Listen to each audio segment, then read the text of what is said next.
Hola, ahora os voy a hablar sobre la métrica.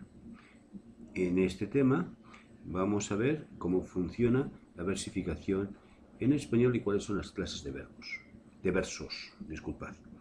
Vamos a empezar con el elemento fundamental de la métrica. Hablamos de que la métrica tiene que ver con el ritmo. ¿Y el ritmo qué es? Es la repetición regular de sonidos y de silencios. Y esto es lo que da lugar al verso. Por tanto, el verso es un elemento que está separado por pausas. Y esos elementos tienen una regularidad. Son regulares. Para construir versos tenemos que tener en cuenta los siguientes elementos. El ritmo de tono, que es lo que os he comentado antes. Las pausas, el tono final, que es la cadencia, es el que marca la longitud de cada uno de los versos. Esa longitud de los versos se mide en sílabas y entonces tenemos la medida de los versos, que es el tiempo de pronunciar un número determinado de sílabas. El ritmo de intensidad, que señala los acentos, que ese no lo vamos a comentar de una forma muy explícita. Y luego, por último, el ritmo de timbre, que es la repetición de sonidos, lo que normalmente llamamos rima. Vamos a empezar con el ritmo de tono.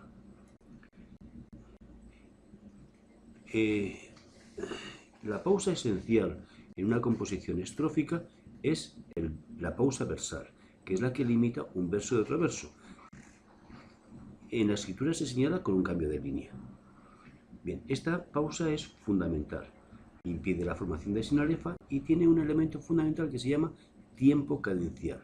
Eso significa que el tiempo que hay entre el último acento y la pausa final es obligatoriamente de una sílaba. Es el tiempo de una sílaba. Por tanto, si un verso acaba en palabra...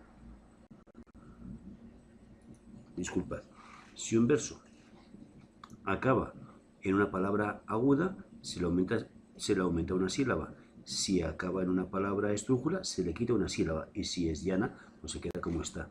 Porque entre el último acento y la pausa, siempre el espacio del tiempo es de una sílaba. Eso es el tiempo cadencia. Luego tenemos la pausa estrófica, que separa una pausa más larga que separa una estrofa de otra estrofa. Siempre equivale, siempre está marcada con un signo de puntuación, con un punto y coma, 2 puntos, un signo de puntuación mayor. Luego tenemos dos pausas internas, que es la pausa medial, las pausas normales al hablar, al componer los sintagmas, y la cesura, que es propia de los versos largos.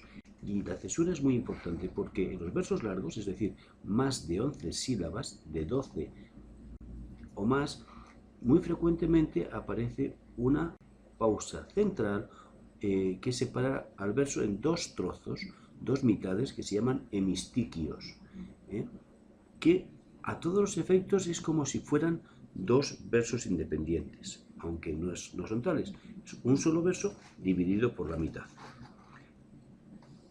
La cesura funciona como una pausa versal. Luego tenemos un fenómeno que es el encabalgamiento, y se produce cuando la pausa versal se pone en un sitio que no coincide con una pausa real, con una pausa sintáctica, y entonces hay como se fuerza ahí la expresión, como si un verso se encabalgara, se subiera sobre otro verso. Es el encabalgamiento. Y luego la pausa medial es una pausa sintáctica interna del verso que no tiene más trascendencia. Así pues, en función del número de sílabas, tenemos distintos números de versos. Y hablamos de versos de arte menor, de 2 sílabas, 8 sílabas, desde los bisílabos a los octosílabos, los de arte mayor a partir de 9 sílabas. Los más importantes son el endecasílabo y el alejandrino de 14 sílabas. O también tenemos el hexadecasílabo u octonario. Y luego tenemos versos compuestos, formados por 2 o más hemistiquios, como los versos del Cántaro de Miocid, y el versículo, que son versos que no funcionan con los elementos de la versificación tradicional, sino que en vez de basarse en elementos fonéticos, se basan su ritmo en elementos sintácticos. Se construyen repitiendo estructuras gramaticales o estructuras sintácticas o significativas o semánticas. Bien, pero en cualquier caso, recordamos, de 2 a 8 sílabas versos de arte menor, de 9 en adelante versos de arte mayor.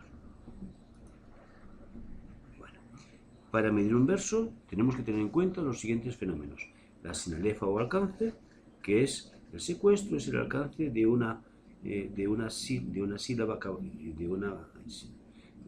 acaba en vocal al final de una palabra con la sílaba siguiente que empieza por vocal del principio de la siguiente palabra.